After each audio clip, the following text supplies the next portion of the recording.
1. Family wounds are learned before they are understood.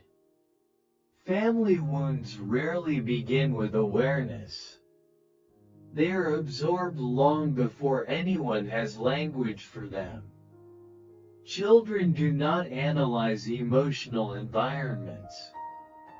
They adapt to them. If tension is constant, the body learns vigilance.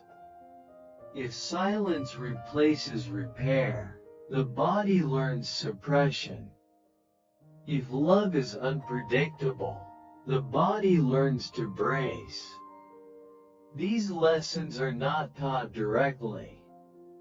They are learned through repetition, through tone, absence, and emotional atmosphere. What is repeated becomes familiar. And what feels familiar often feels normal, even when it hurts.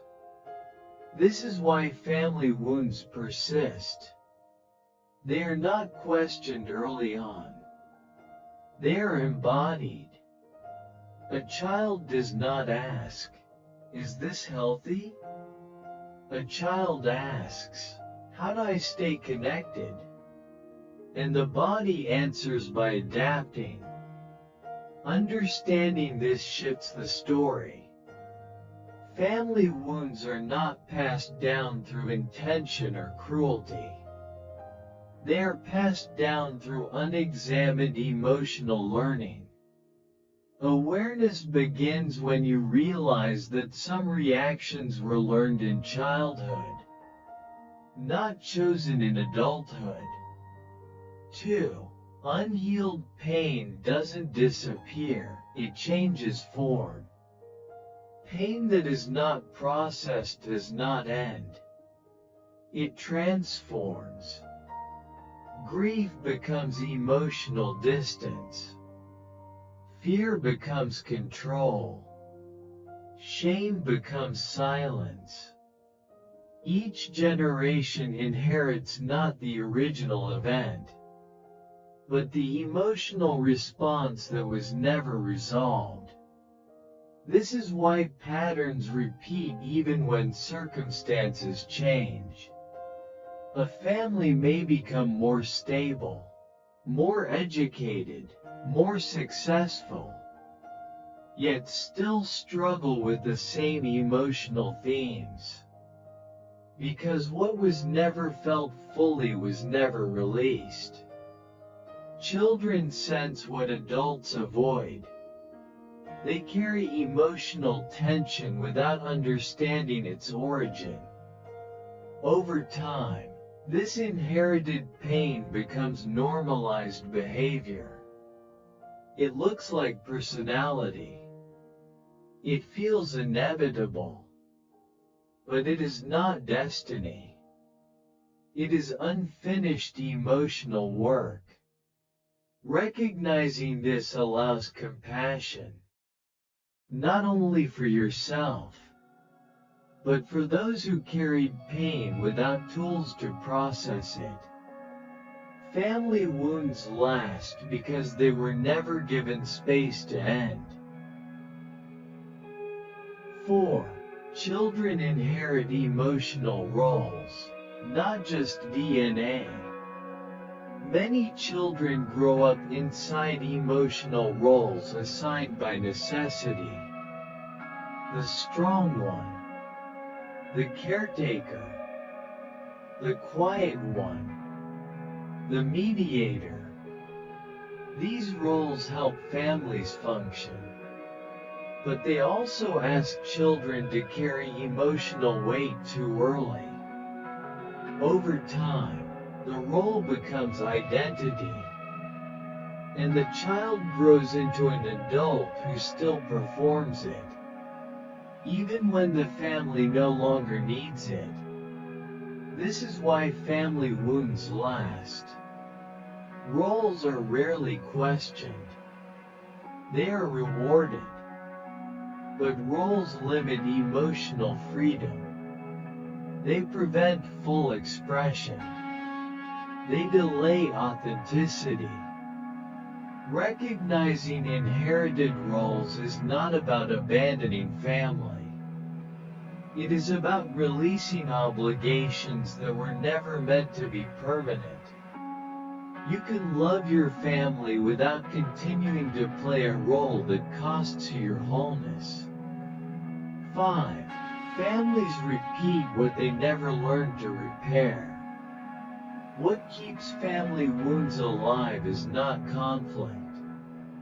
It is the absence of repair. When emotions are not acknowledged, when mistakes are not named, when accountability is avoided, patterns continue unchecked. Children learn that emotions are managed through avoidance, not through conversation. So the cycle repeats. Not because families want to hurt each other, but because no one was shown how to repair. Healing does not require perfect parents or perfect families. It requires awareness.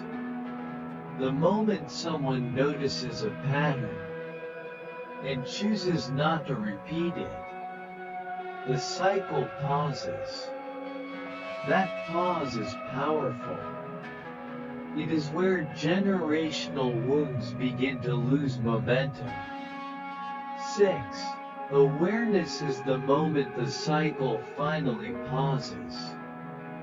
Family wounds last for generations not because no one cares, but because no one was taught how to stop what feels familiar. Awareness is the first interruption. It is the moment you notice that a reaction does not belong only to the present, that the intensity feels older than the situation, that the pattern has been lived before, through other voices, other choices, other silences. This noticing is not accusation. It is recognition. When awareness appears, the cycle slows. You pause before repeating what was modeled. You feel the urge to react and choose to stay present instead. You recognize survival where you once saw identity. This is not easy work, because seeing clearly means acknowledging what was missing, what was never repaired, and what you carried without consent. But awareness also brings possibility. It allows you to respond rather than reenact, to feel without passing the weight forward, to become the first place where an old pattern does not continue. Breaking generational cycles does not require confrontation or perfection. It requires honesty with yourself and the willingness to choose differently, even when the old way feels automatic. This content is for educational and reflective purposes only. It is based on real-life experiences and personal growth journeys, shared to invite awareness, not conclusions. We encourage kind, respectful discussion and constructive comments. In the next reflection, The Pain That Gets Passed Down, we will return to this theme from a wider lens, exploring how awareness, once present, reshapes not just individual healing, but the emotional future of an entire family line.